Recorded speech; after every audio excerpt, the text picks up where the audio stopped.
Hi guys, let me review here the last 10 minutes of the chapter that we covered, which is the human reproduction system. We stopped at the fertilization and the process of fertilization, and then we skipped a few things and we went into labor. So let's first review together what happened with the early fertilization. We agreed that the sperms are going to find their way into the uterus through the action of the uterine muscles itself. As it runs in, it takes in the sperms that have been deposited, and as the sperm is reaching the opening for the fallopian tube, it's going to swim. And it's not a single sperm, there are multiple sperms. This is aided by the fact that at the ovulation time, the mucus plug is thinned, and that's thanks to the action of estrogen that thins the mucus plug, and that allows the sperms to go unresisted to the uterus, and from there it's going to swim against the current, because remember, the cilia are trying to push to the opposite direction. And as the sperms reach to the ampulla, that is where the egg is standing. That's the ovulated oocyte, along with the corona radiata surrounding it, is standing.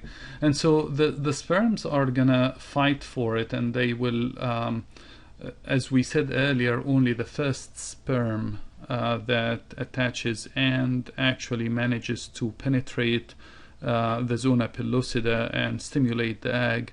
It's the only one that can penetrate, because immediately afterwards there will be changes in the egg that prevents any further sperm from getting there. So I just showed you this picture here, but we're going to see something similar to it. So first of all, how do the sperms find their way? We agreed that the sperm is almost capable of sniffing its way, and that's thanks to an olfactory receptor that is capable of sniffing and smelling the smell of the egg, and that's a secretion that is being produced by the egg, that it's the same kind of perfume that is released from the lily flowers. But the other thing also, the progesterone. So either of those factors, when it stimulates the sperms are going to get excited, and therefore they will have increased motility of the flagellum, and they move faster and faster towards where the stimulus is coming from. So that's kind of serves like a chemo attraction for the sperms to find their target. Keep in mind that the egg, before it's fertilized, it lasts about 24 hours only. After it's fertilized, it's gonna last in the ovarian tube 4 days, and another days it will be loose inside the uterus, inside the uterine cavity. The sperm itself can usually survive about 48 hours, although stories of the sperm surviving for up to 4 or 5 days have been demonstrated. So like I told you, the sperms are attracted to the smell or to the stimulus. The chemo attraction happens between the sperm and the egg before the fertilization occurs. And that's thanks to this receptor, the olfactory receptor 17-4. Also, progesterone has what we call a membrane receptor on the cytoplasmic membrane of the sperms, and that can lead to activation of calcium influx.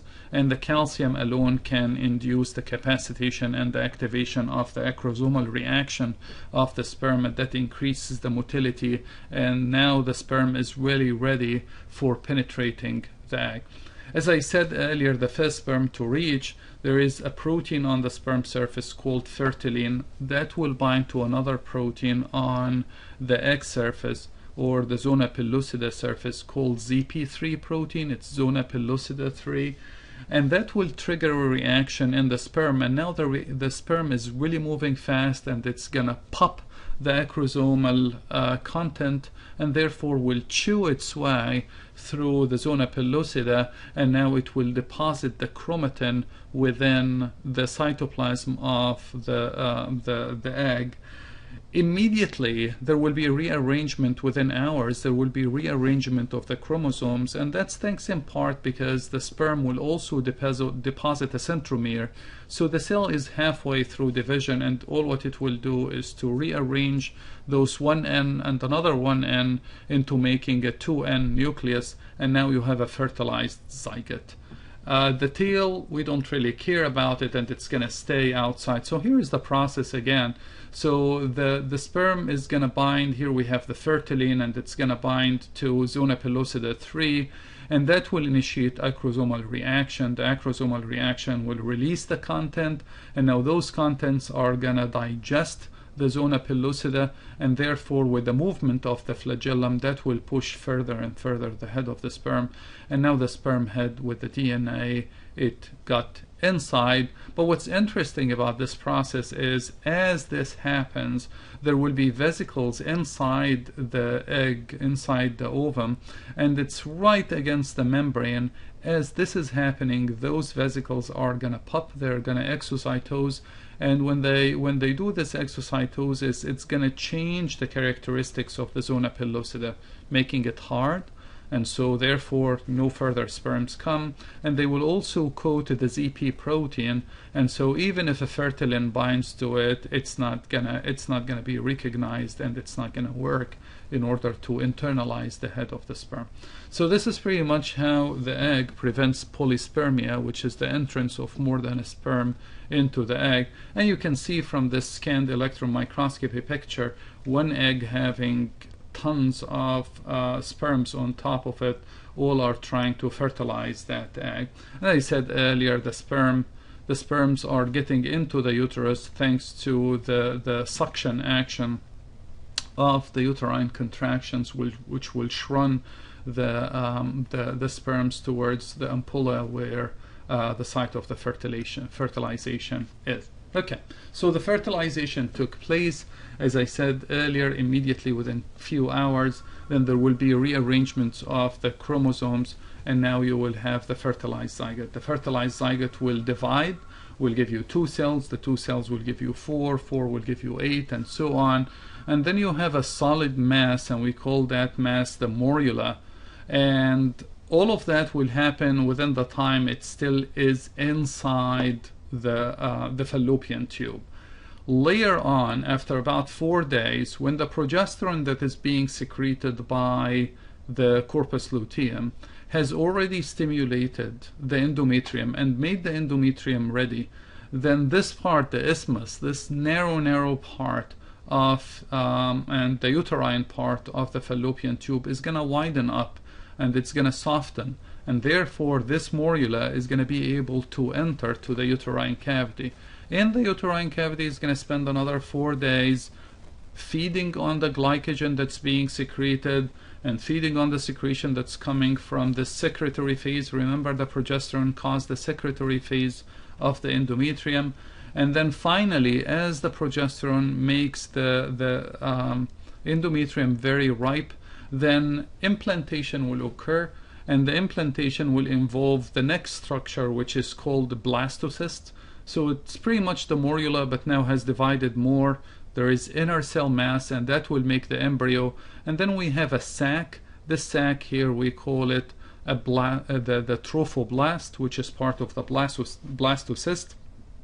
Trophoblast is the outer part, and the inner cell mass is what you see here. The trophoblast is the one that will bind to the surface of the endometrium, and it will start to dig its way in and chewing its way, almost like a cannibalistic action, and chewing its way to bury itself inside the endometrium. So here we have a picture of what's going on, and you can see here how the trophoblast start multiplying, and as it multiplies, when it makes more than a row of trophoblast, we call that the chorion.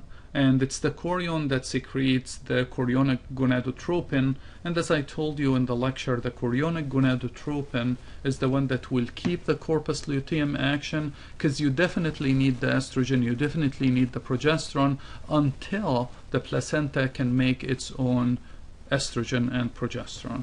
Okay, so the chorionogonadotropin is coming from the chorion. What is the chorion?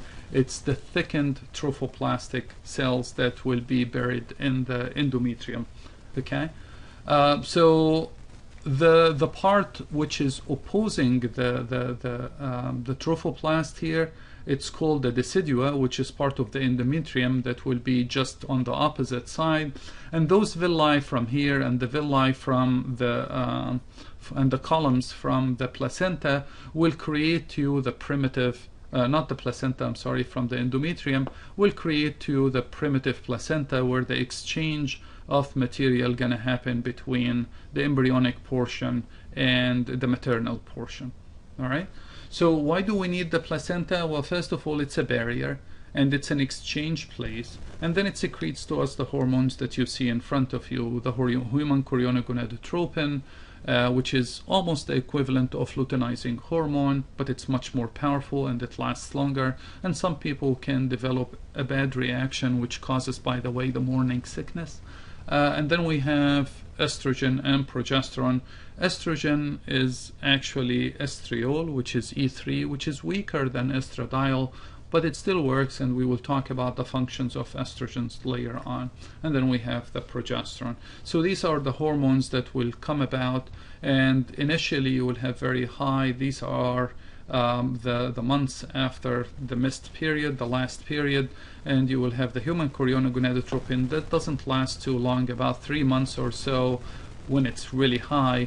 Why is that? Because afterwards you don't really need the HCG. After 3 months you have enough estrogen and progesterone being secreted by the placenta that you don't necessarily need the HCG. Remember, the HCG stimulates only the corpus luteum, but it has nothing to do with the estrogen and the progesterone that it's being secreted by the placenta. And so this is what we see here is the placenta. I'm going to skip through this slide. You don't have to remember much of the placental structure, but now the placenta has formed, the amniotic sac has formed, the umbilical cord has formed. So we jumped from that into discussing the parturition, and which is giving birth. And as I told you, the trigger is not very well known. However, we know the following. We know that the CRH is being secreted by the placenta. CRH is corticotropin releasing hormone. Corticotropin releasing hormone is going to affect the anterior pituitary of the embryo and or the fetus at that point. And the fetus is going to respond by secreting ACTH, adrenocorticotropic hormone.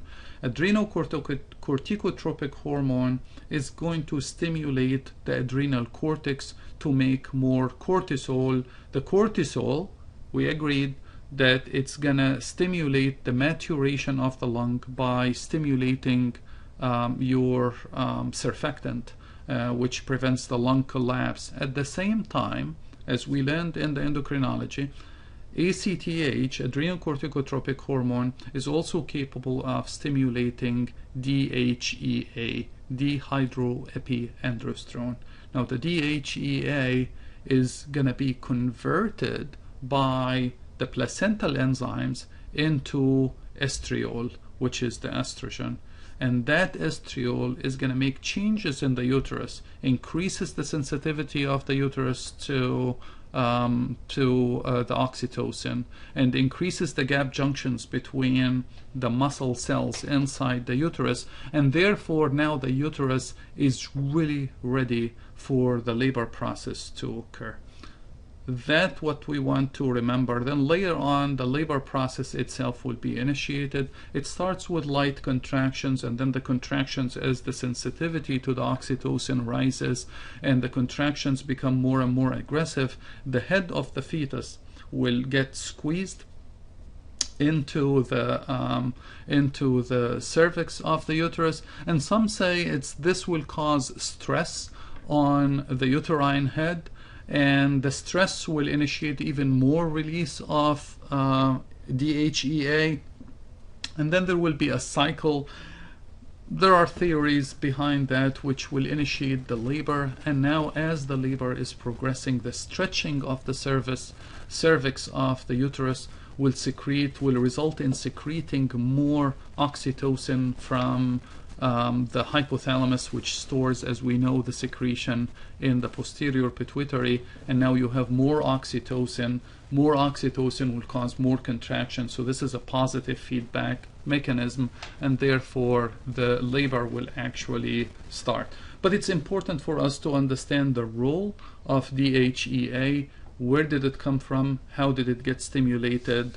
And how estrogen is important in increasing the contractions of the uterus, in synergizing the contraction between the muscle fibers by introducing the connexons, which are the proteins that will make the connexins. This is the name for the gap junctions, and will also increase the sensitivity of the uterine muscles to the oxytocin about 100-fold. So the oxytocin now will have a major effect on the muscle fibers in the uterus. So this is the part that I wanted to take my time and re-explain it for you again, which deals with the fertilization and the parturition, which is the process of labor itself. Sounds good? So good luck on the exam, and I'll post this for you right now on YouTube, and we'll send you an announcement in that regard. Have a good day.